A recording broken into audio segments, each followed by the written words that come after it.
जी देखो, कलाम कोई भी है जिसको हम बाकायदा विर्द में रखना चाहते हैं या उसकी बाकायदा मुदामत करना चाहते हैं, तो उसके लिए बुज़ुर्गों ने फरमाया है कि बाकायदा इजाज़त लो, इजाज़त से पढ़ो। देखो, अब इजाज़त की बात यह है कि नबी करीम सल्लल्लाहु अलैहि वसल्लम एक बार आप ओहद की सैर के लिए थे कि कुछ सहाबा कराम जिसमें हज़रत अली भी साथ थे, तो एक शख्स आया, तो आप रसूल खुदा सल्लल्लाहु अलैहि वसल्लम रुक गए और आपने इधर उधर देखा और आपने फरमाया कि ऐसा महसूस होता है कि जैसे आसपास जिन है। तो आपने आवाज़ दी कि अगर तुम हो तो ज़ाहिर हो जाओ। तो फिर एक शख्स ज़ाहिर हो गया और वो आपके पास आया, तो उसने सलाम किया आपको, तो आपने उसके सलाम का जवाब दिया। तो आपने फरमाया कि अपना तारुफ कराओ, कौन हो तुम? तो उसने अपना तारुफ कराया कि मैं इब्लीस का पोता हूँ।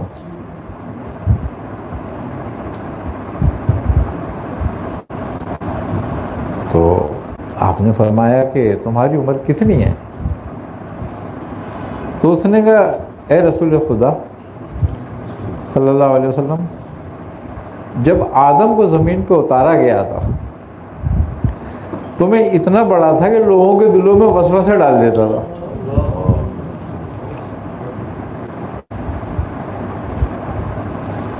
पोता उसका, इब्लीस का पोता। आपने कहा फिर? तो उसने कहा, या रसूल अल्लाह, लेकिन मुझे ये काम अच्छे नहीं लगते थे। फिर मैं हज़रत शीश अलैहिस्सलाम की खिदमत में रहा, यहाँ इदरीस अलैहिस्सलाम की, फिर नूह अलैहिस्सलाम की, फिर हज़रत इब्राहीम अलैहिस्सलाम की, फिर हज़रत मूसा अलैहिस्सलाम की, यूसुफ अलैहिस्सलाम की, कि मैंने सबकी ज़ियारतें की हैं, मैं सबकी खिदमत में रहा हूँ, और आखिर में मैं ईसा अलैहिस्सलाम की खिदमत में भी रहा हूँ।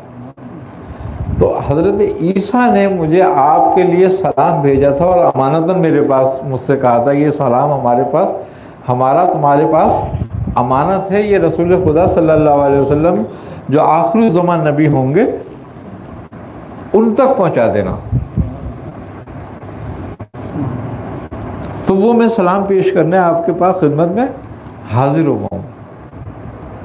तो उसने वो सलाम भी पेश किया, आपसे कलमा भी पढ़ा, और फिर उसने आपसे फरमाया कि या रसूलल्लाह, मुझे कुछ कुरान की सूरतों की इजाज़त फरमा दें। तो आपने तकरीबन कुछ 12 से या 14 तक कुछ सूरतें हैं जिनकी आपने इजाज़त फरमाई उसको।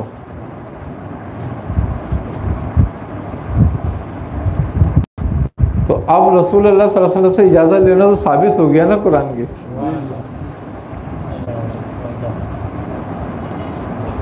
तो अब इस इल्म की बात भी ये है कि जिसको हम इल्म तरीक़त कहते हैं, इसकी बाकायदा बात यह है कि जब हज़रत अली करमल्लाहु वजह ने रसूल खुदा सल्लल्लाहु अलैहि वसल्लम से अपनी ख्वाहिश ज़ाहिर की और अर्ज़ किया कि या रसूलल्लाह, मुझे भी इस इल्म से कुछ हिस्सा दें, तो आपने फरमाया कि अली के सामने बैठो।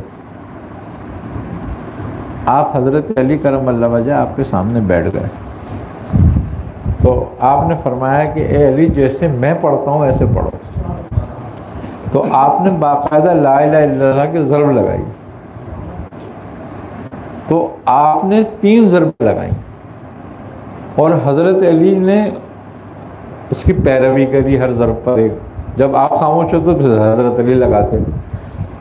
तो जब 3 ज़रबें लगवाई आपने अपने सामने बिठा के और फरमाया कि ए अली, हमने तुम्हें इसकी इजाज़त दी। तो अली तो कलमा पहले भी पढ़ते थे।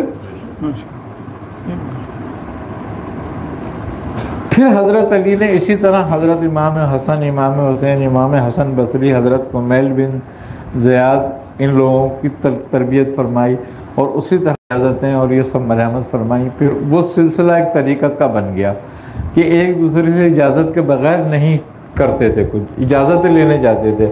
आज तो कोई मसला नहीं है इजाज़त लेने का, वरना ये आलम था, इजाज़त लेने के लिए 1500 2-2 हज़ार मील सफ़र करते थे।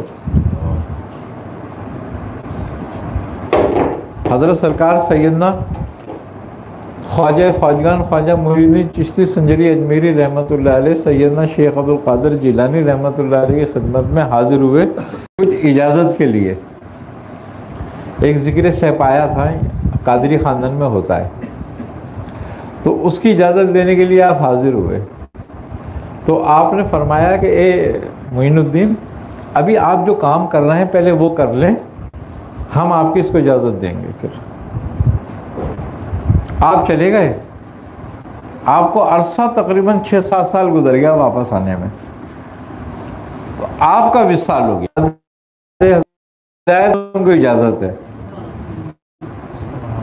तो मैं आपको आए थे आपसे इजाज़त लेने के हज़रत सरकार सैयदना शेख अब्दुल कादिर मुंतकिल होना होता है। तो इजाज़त की बड़ी तासीर है, और बड़ी बड़ी दूर से लोग बुजुर्गान इकराम एक दूसरे से इजाज़त लेने जाया करते थे। आई ना समझ में? तो इजाज़त की बड़ी अहमियत है, हम नहीं समझते, हम अपनी मर्ज़ी से पढ़ने लगते। देखो, कुरान पढ़ना तो किसी मुसलमान को इजाज़त की ज़रूरत नहीं है। अगर वो कुरान की तरतीब से पढ़ता है तो रोज़ पढ़े, लेकिन जब हम किसी ख़ास चीज़ को फोकस करते हैं, तो उस ख़ास चीज़ को फोकस करते हैं तो उसके लिए इजाज़त ज़रूरी होती है। क्यों? कि इसका वक्त का, तादाद का तायुन लाजिम है। अब एक बच्चा खाना खा रहा होता है, उसको नहीं पता मैंने कितना खाना है, लेकिन उसके माँ बाप कोई ना कोई उसको देखता रहता है, इसने कितना खाना है, फिर उसको रोक देते हैं कि भाई अब नहीं खाना तूने ज़्यादा। बच्चा रोता है, जिद करता है, लेकिन उससे ले लेते हैं कि नहीं अब नहीं खाना ज़्यादा, क्योंकि उसको तादाद का पता नहीं है। ज़्यादा खाएगा तो उसको फिर बदहज़मी होगी, उल्टियाँ करेगा, तकलीफ होगी। तो तादाद का मुतय्यन करना बड़ा ज़रूर होता है। और फिर तादाद, इज़्न जो बुजुर्ग होता है ना तादाद पर, उसमें बड़ी बरकत होती है, और असल रूहानियत उसी में होती है, उस इज़्न में। वरना हम भी पढ़ते हैं, हम 100 मरतबा पढ़ते हैं, 500 मरतबा पढ़ लें, कुछ पता ही नहीं चलता। हज़रत सैयदना ख्वाजा कुतुबुद्दीन बख्तियार काकी रहमतुल्लाह अलैह के पास जब बाबा फरीदुद्दीन मसूद गंज शक्ल रहमतुल्लाह अलैह बैत हुए आनके, तो आपने फरमाया हज़रत बाबा फरीद से कि बाबा ये बताओ क्या करते हो? तो उन्होंने फरमाया कि हज़रत सूरह इखलास पढ़ता हूँ। अच्छा, कितने पढ़ लेते हो? हज़रत एक दिन में मैं 40,000 तक पढ़ सकता हूँ।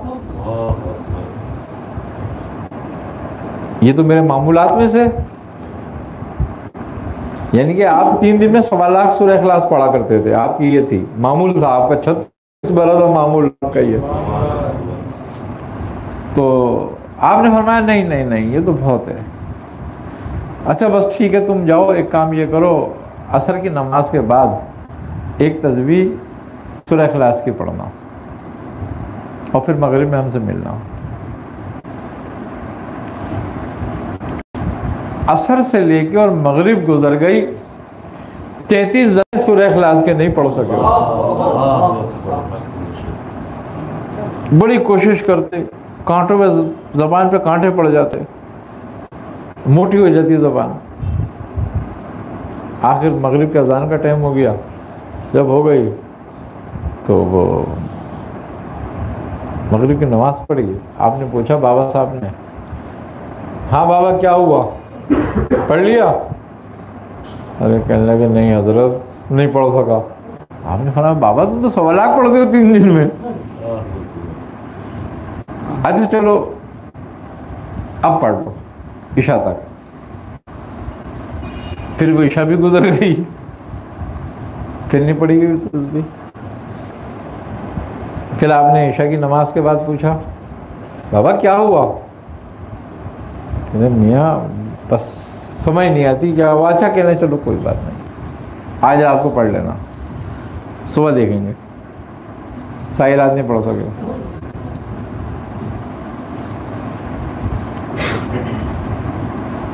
तो जब फजर की अजान हो गई तो आप गए, सुन्नतें पढ़ी, फर्ज पढ़े, जमात के बाद बैठे। आपने फरमाया बाबा क्या हुआ? अब ये खामोश बैठे हुए थे तो आप मुस्कुराए। आपने फरमाया अच्छा नहीं हुआ, चलो चलो कोई बात नहीं, उठो जाओ हमारी खड़ाऊं लाओ। आप लकड़ी की खड़ाऊं पहनते थे, चप्पल ही नहीं पहनते थे आप। चले तो मस्जिद से हुजरे के लिए निकले अपने घर के लिए, तो आपने फरमाया कि जाओ लाओ। अब ये खड़ाऊं उठाते तो खड़ाऊं नहीं उठती। बहुत कोशिश करी। आपने फरमाया बाबा क्या हुआ इतनी देर हो गई? आपने हजरत ये कौन सी मेरी आजमाइश है? आप मुस्कुराए। आपने कहा कोई आजमाइश नहीं, तुम्हारे हुक्म से तो चुड़ियां मर जाती हैं और उड़ जाती हैं, हमारी चप्पल नहीं उड़ रही। आपने फरमाया हजरत ये सब क्या है? आपने फरमाया कि ये तुम्हारी चुड़ियां नहीं है, ये हमारी खड़ाऊं है। तो आपने फरमाया हजरत अब इजाज़त दे दें इसकी। तो आपने फरमाया अच्छा उठाओ। उठाया तो उठ गई। आपने फरमाया हजरत उसकी भी इजाज़त दे दें पढ़ने की। आपने फरमाया इसको हम पढ़वाएंगे तुमसे। तो फिर आपने आपको चिल्ले में बिठाया। ये जो क्या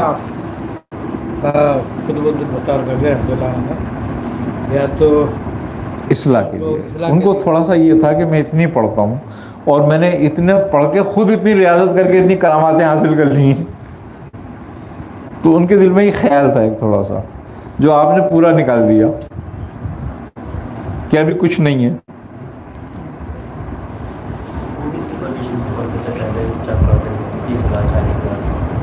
ये आप जो शुरू में ये क्या नाम है, एक बुजुर्ग थे हजरत सैफुद्दीन बाग़ज़ई, तो उनके मदरसे में आप हाँ तालिब इल्मी के दौर में थे, तो वहाँ ख्वाजा कुतुबुद्दीन बख्तियार काकी रहमतुल्लाह अलैह से आपकी मुलाकात हुई। आप इल्म नाफ़े पढ़ रहे जी। तो उस वक़्त आपने आपसे बहस होने की ख्वाहिश की, तो आपने फरमाया कि बाबा अभी तो बहुत टाइम है, अभी पहले तुम अपने उलूम ज़ाहिरी से हाँ फारिग हो जाओ। तो उन्होंने कहा हज़रत फिर यह है कि कुछ नमाज में पढ़ने के लिए बता दें। आपने फरमाया सूरह इखलास पढ़ा करो। तो आप पढ़ने लगे। फिर आपने इतनी पढ़ी कि आप 3 दिन में 1.25 लाख करते रहे, 36 साल आप पढ़ते रहे। आई ना सुनिए बात। लेकिन उससे जो आपके अंदर एक बात पैदा हो गई थी, करामातें जो पैदा हो गई थी, यहाँ बात यह है खतराए मुल्की कि सिफात मलूकिया पैदा होकर करामत पैदा हो गई थी और जो उनके रास्ते की रुकावट बन गई थी।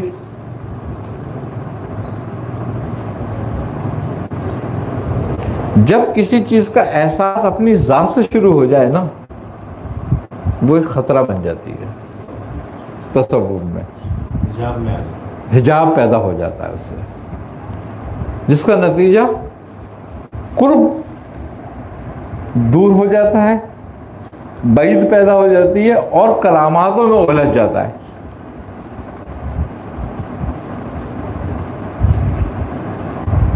तो आपने वो सब साफ करना था,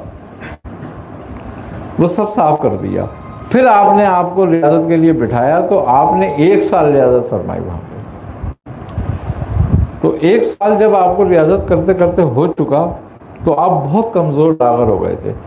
आपने 3-3 दिन का रोज़ा रखवाते थे आप, तय का रोज़ा आपसे बाफरीद से। 1 साल तक यही हाल रहा आपका। तो 1 साल के बाद ख्वाजा मोइनुद्दीन चिश्ती रहमतुल्लाह अलैह दिल्ली में वारिद हुए। तो आप महफिल में बैठे हुए थे, तो आपके जो खुलफा थे कुतुबुद्दीन बख्तियार काकी रहमतुल्लाह अलैह के, वो आ रहे थे मिलने के लिए सब एक एक आपसे। आप देखते जाते, सबसे मिलते जाते आपने फरमाया कि कुतुबुद्दीन, तुम्हारा एक मुरीद नहीं नजर आ रहा। आपने फरमाया हजरत कौन? का फरीद। तो आप कभी उनसे नहीं मिले थे पहले उससे? तो आपने फरमाया कि हजरत वो चिल्ले में हैं। आपने फरमाया बहुत चिल्ले कटवा लिए तुमने उससे, सुभान अल्लाह, बुलाओ उनको। तो आपने कहा आपका जैसा हुक्म। तो आपने बुलाया, आपने देखा आपको, आपने कहा कुतुबुद्दीन बस अब दे दो जो देना है। और एक तारीख सा जुमला भी कहा कि जिस औकात को तुम जेरे दाम लाए हो जी। इसका ठिकाना में इंतहाई बुलंदी। वो आप फरमाते हैं जब वो आए ना, तो आपने देखा उनको, तो आपने फरमाया कि ये कुतुबुद्दीन, तूने वो शहबाज पकड़ा है सुभान अल्लाह। जिसका ठिकाना सिर्फ लामकान के अलावा कहीं नहीं। तो अब जो कुछ देना है इसको दे दे। तो आपने फरमाया कि हजरत आप तशरीफ़ फरमाए, मेरी क्या मजाल कि मैं क्या दे दूँ, जो कुछ आपका ही अता करदा है आप ही इनायत फरमा दें। तो फिर आपने आपको बुलाया अपने पास और आपने आपको गले लगाया और फरमाया कि कुतुबुद्दीन, हमने उसको नवाज दिया और अब तुम इसको दस्तार फजीलत बांधो और इजाज़त दो। तो फिर आपने आपको दस्तार फजीलत बांध के इजाज़त दे दी। तो बात इजाज़त की ये होती है कि जब तक वो ना हो तुम्हारी सारी रियाजत, हज़रत सुल्तान बाहू फरमाते हैं कि सारी रियाजत के पत्थर से अपना चाहे कितना ही सर फोड़े, जब तक शेख की तवज्जो हासिल नहीं करता मंजिल मकसूद तक नहीं पहुंचता।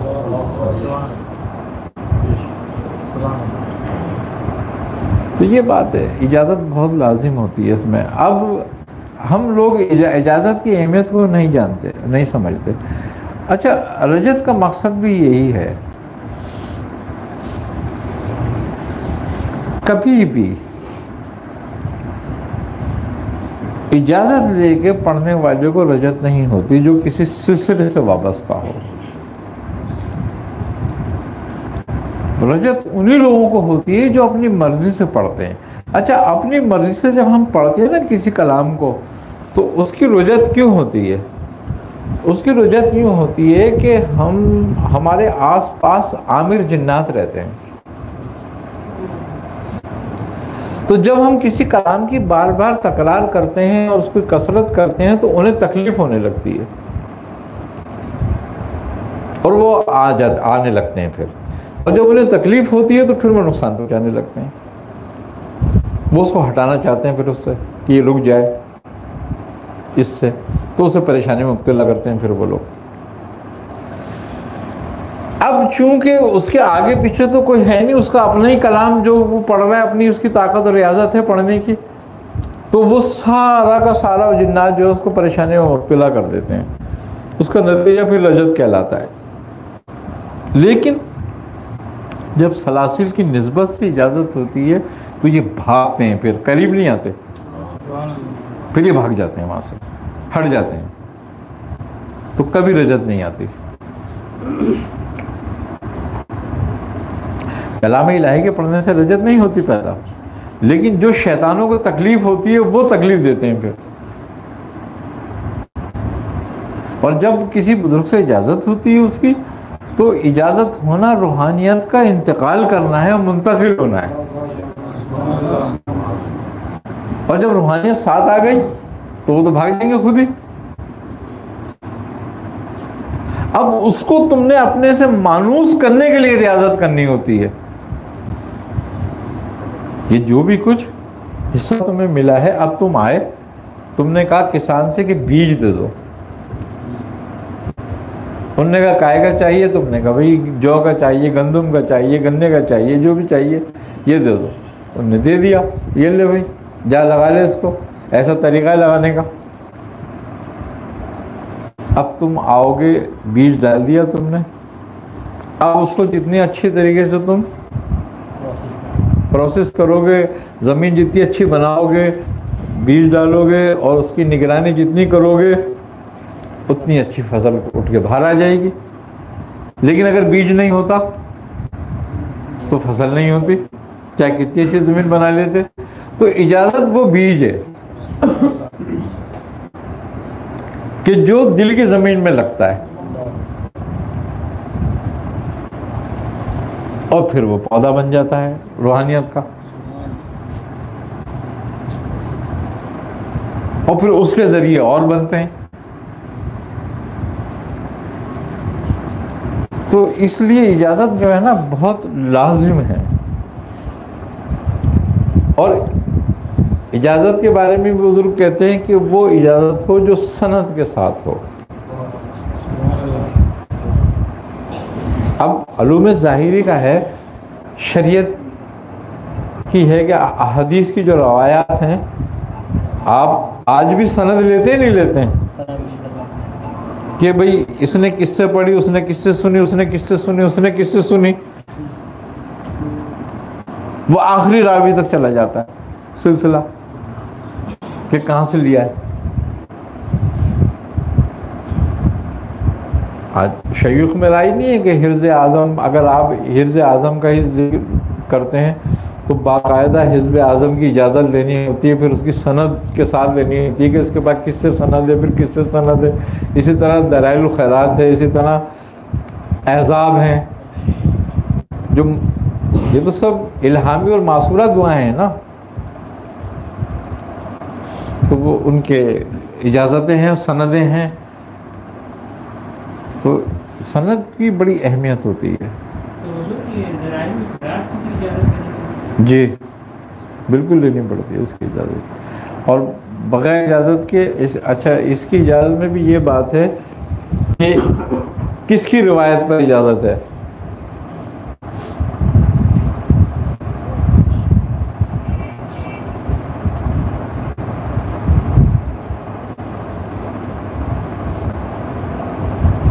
आई ना समझ बात।